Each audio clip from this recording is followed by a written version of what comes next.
spy films. They can be all over the place depending on which you watch. Campy kids movies, serious character-driven stories, or even just expectation subverters. A lot of these seemingly different films always have one thing in common: action.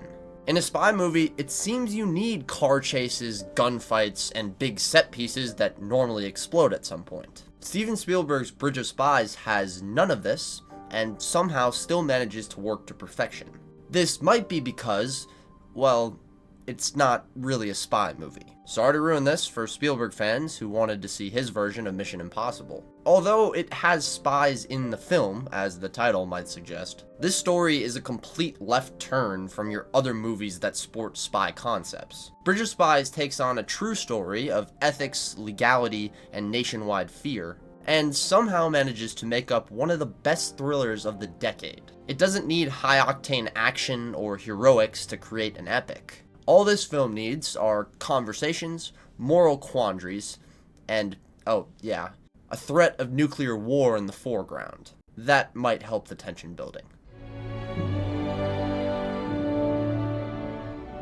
The Cold War itself was one of the most high-stress eras not just in American history, but worldwide. Choosing this time period gives off a sense of fear, although nothing is actively happening. All it takes are a few conversations with our main characters, and a very scary one with some side characters. Will Byers, in fact.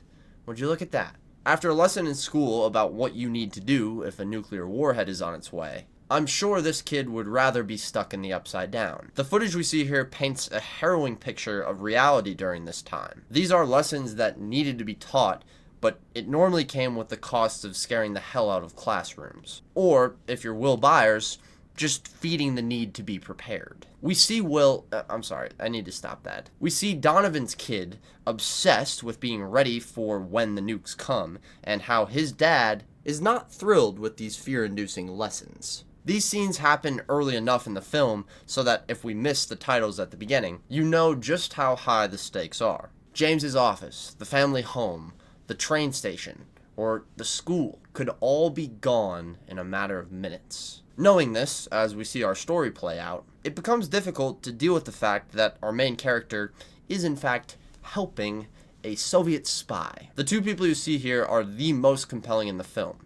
and honestly, compared to everything else, they bring a sense of calm when they speak. James Donovan is a less than paranoid insurance lawyer who's given a very tall task: represent this suspected Soviet spy named Rudolf Abel. He is asked to do this initially to provide a fair representation for this man, as the Constitution would mandate. But as his commitment to justice grows in tandem with his and Abel's relationship, it becomes clear there's a war raging right here on American soil. A war of principle. Donovan will not give this client any less than the best of his abilities. This upsets almost everyone around him because, frankly, everybody knows this man is a spy, including Donovan. You quickly start to see how many new enemies James takes on just by accepting this case. He's making ex-friends with the judge, the CIA, even his own family, just about anyone who matters in James's American world. The movie is careful not to villainize any of James's new hate club by constantly hitting on the ethical complexity of the situation. On one hand, you have a man who wants to serve his country by providing fair legal counsel to the enemy. On the other hand, you have folks who want to serve their country by ridding themselves of a spy on American soil. We can see the many reasons for James to not be doing what he's doing. I mean, he's actively putting his family in danger by going against the grain. You talk about tension? Every step that James takes in his own country is filled with the possibility of someone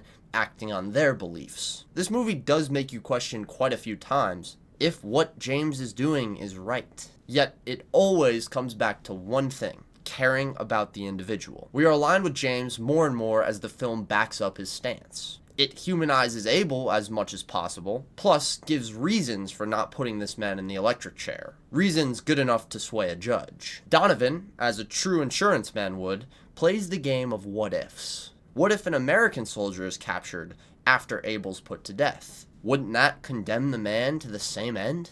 It sure would have.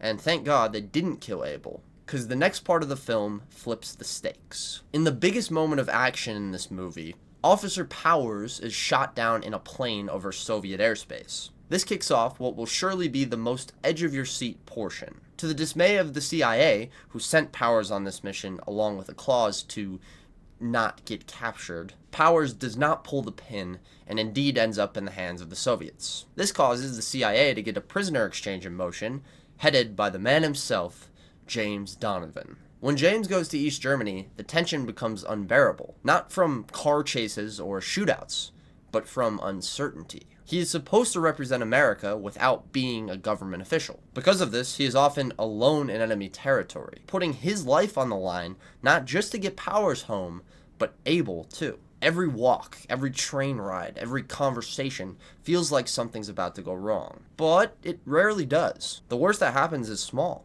Stuff like Donovan's coat being taken, or him seeing the tragedies with folks trying to escape East Berlin. I think this is what makes the anxiety so real and relatable. It is constant and quiet.